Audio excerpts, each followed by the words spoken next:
안녕하세요. 제1이비인후과 현동호 원장입니다.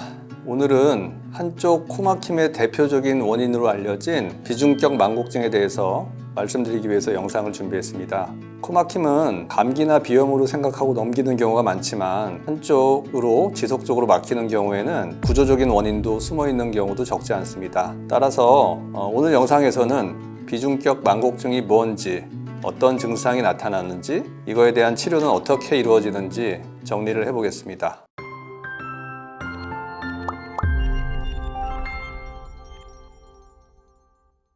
코막힘이라고 하면 제일 많은 건 역시나 이제 감기 후에 비강 점막이 부어서 막히는 경우가 많겠고요. 대부분 알레르기 비염을 떠올리는 분들도 많을 것으로 생각이 됩니다. 그러나 한쪽 코만 유독 막히는 느낌이 오래 지속되거나 항상 같은 쪽으로 혹은 번갈아 가면서 숨쉬기가 불편하다면 단순한 염증 문제로만으로는 설명이 되지 않을 수 있습니다. 이때 고려해 볼 수 있는 원인 중 하나가 바로 비중격 망곡증이라는 질환이 되겠습니다. 비중격이라는 것은 우리 코를 오른쪽 왼쪽으로 나누는 막성 구조로 되어 있습니다. 뼈와 연골로 이루어져 있고, 이 중격이 정중앙에서 벗어나 한쪽으로 휘어 있는 상태를 우리는 비중격 망곡증이라고 이야기를 합니다. 비중격 망곡증의 원인은 선천적인 것이 한 70% 이상은 됩니다. 성장 과정이나 외상 이후에 점차 휘어지는 경우도 있겠습니다. 비중격이 휘어지면 코 안의 공간이 한쪽으로 좁아지면서 공기의 흐름이 원활하지 않아서 한쪽 코막힘 증상이 나타날 수 있습니다. 비중격 망곡증의 증상은 대부분은 코막힘을 호소하는데요. 한쪽 코가 막히는 경우도 있고요. 번갈아서 막힌다는 이야기도 하는 경우도 있고요. 잘 때 수면 무호흡이나 코골이가 자주 반복되는 증상도 역시 비중격 망곡증과 관련이 있다고 할 수 있겠습니다.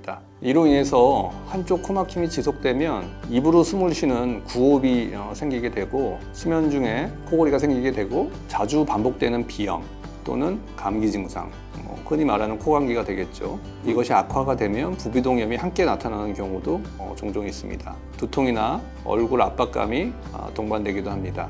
비중격 망곡증의 치료는 크게 약물요법과 수술요법으로 나눕니다. 그 주변의 점막을 좀 수축하고 콧물이 많이 차는 경우에는 이제 그런 것들을 해소하는 약이 주가 될 것이고, 기타 코에 뿌리는 스프레이를 사용할 수도 있고, 자가 세척을 이용해서 코 점막 부종을 좀 완화시키는 방법도 동원할 수 있겠습니다. 그렇지만 근본 원인은 뼈와 연골의 문제이기 때문에 물리적으로 정상 상태로 돌아가는 것이 완치에 이르는 유일한 길이라고 할 수 있겠습니다. 수술요법은 비중격 교정 수술로 휘어져 있는 비중격을 바로잡아 코 내부의 공기 통로를 넓혀주고 공기의 흐름을 원활하게 해서 각종 비염이나 부비동염으로 넘어가지 않게 구조를 개선해주는 수술을 말을 합니다. 코 안쪽으로 절개를 가기 때문에 수술 후에 흉터가 남지 않고 그 절개를 통해서 휘어져 있는 뼈하고 연골을 노출을 시킵니다. 그렇게 한 다음에 휘어져 있는 부분은 일부 제거할 수도 있고, 어떤 수단과 방법을 가리지 않고 물리적인 힘을 가해서 휘어져 있는 구조를 바로 편다고 생각하면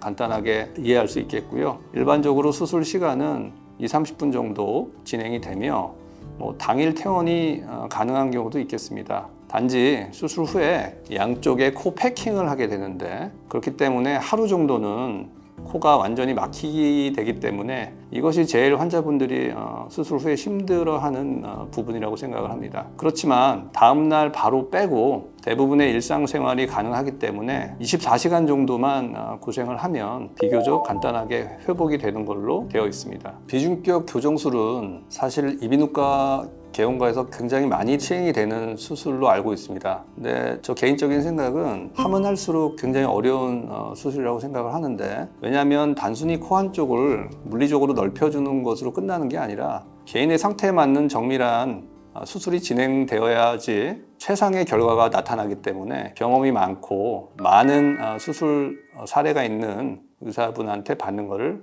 추천을 드립니다.